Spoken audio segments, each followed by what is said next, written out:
Respon keras datang dari Perdana Menteri Tiongkok Li Keqiang soal suasana politik yang sedang memanas di Indonesia yang mengusik kenyamanan warga keturunan Tionghoa yang ada di Indonesia. Kabar soal aksi damai 4 November yang berakhir dengan aksi rusuh dan penuh dengan nada ancaman yang mengarah pada etnis Tionghoa terdengar sampai ke negeri Cina. Perdana Menteri Li Keqiang pun mengadakan konferensi pers siang lalu bersama pejabat negara lainnya di kantor Perdana Menteri Cina, Taipei, yang diliput stasiun televisi internasional. Jelas sekali dalam konferensi pers itu, Perdana Menteri negara tirai bambu tersebut menyampaikan prihatinnya akan kondisi yang sedang terjadi di Indonesia. Perdana Menteri Li juga menyayangkan etnis Tionghoa kembali menjadi incaran adu domba oleh beberapa politikus Indonesia demi mengambil kekuasaan secara tidak sehat. Perdana Menteri Li berharap pemerintah Indonesia bisa mengambil keputusan tegas dan bijak dengan apa yang terjadi saat ini. Perdana Menteri Li sangat tidak menginginkan peristiwa kelam di tahun 1998 yang menjadikan etnis Tionghoa sebagai korban terulang lagi di Indonesia. Karena menurutnya kejadian itu harusnya tidak boleh terjadi lagi di negara yang sudah memiliki banyak kemajuan dan perkembangan sedemikian rupa.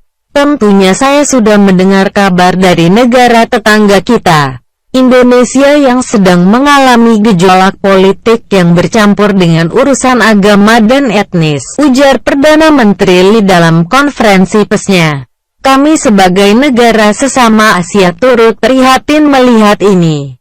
Saya berharap yang terbaik untuk Bapak Presiden Joko Widodo dapat segera menenangkan suasana dan menyelesaikan masalah ini dengan bijak dan mencegah aksi-aksi yang dapat memecah belah negaranya, ujarnya. Namun tidak lepas saya adakan konferensi pers ini, saya ingin menegaskan bahwa pemerintahan kami tidak mau dan tidak menghendaki jikalau sampai kejadian yang paling kelam terjadi pada tahun 1998 di Indonesia terulang kembali. Di zaman itu telah banyak warga keturunan kami di sana diperlakukan secara kejam dan dibunuh, sambungnya. Jika memang pemerintah gagal melindungi warga keturunan kami di sana dan terulang lagi sejarah kelam itu, maaf jika kami pemerintah Tiongkok pun akan mencoba menaikkan banding kami ke Badan Persatuan Bangsa-Bangsa untuk mengirimkan pasukan pengamanan kami ke Indonesia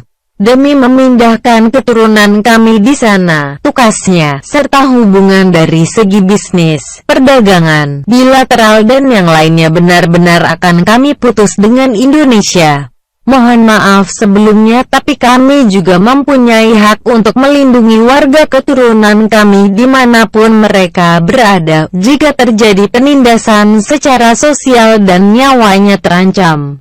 Tapi tetap di balik itu semua kami tidak akan mendahului pemerintahan RI, tegasnya. Maka itu saya berharap Presiden dan para menteri di Indonesia dapat menyelesaikan masalah yang terjadi dengan sebaik-baiknya tanpa memakan korban dari pihak manapun. Karena sesungguhnya yang sedang terjadi saya tahu betul adalah tindakan politisi Indonesia yang sedang bergejolak dengan menggunakan dan mengambing hitamkan etnis Tionghoa sebagai sasaran. Tutupnya, hal tersebut merupakan penggalan isi dari konferensi pers yang diselenggarakan oleh Perdana Menteri Li.